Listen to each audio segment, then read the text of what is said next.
33. The way to justice. There's a strange requirement in Scripture that is very important to know. The biblical word righteousness can be rendered also as justice. A righteous people will be those who are justified and just, and who work for justice. Our Lord in the Beatitudes refers twice to those who hunger and thirst after righteousness and are persecuted because of their dedication to justice. Matthew 5, 6 and 10.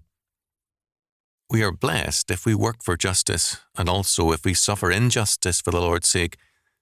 It is when we do both that we show God's grace. Injustice offends many people.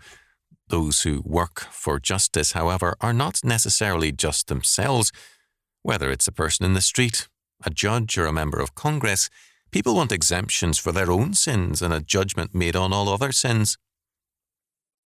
Such individuals are prone to unjust ways of gaining demands. The result is a lawlessness in the name of rights, justice, or freedom. God's way, however, is regeneration and grace, not violence and revolution. There can be no justice in society if there is no righteousness in one's heart. Violence, demonstrations, and pressure tactics make no one good. In other words, power tactics can't change society for the better. Only the grace of God unto salvation can.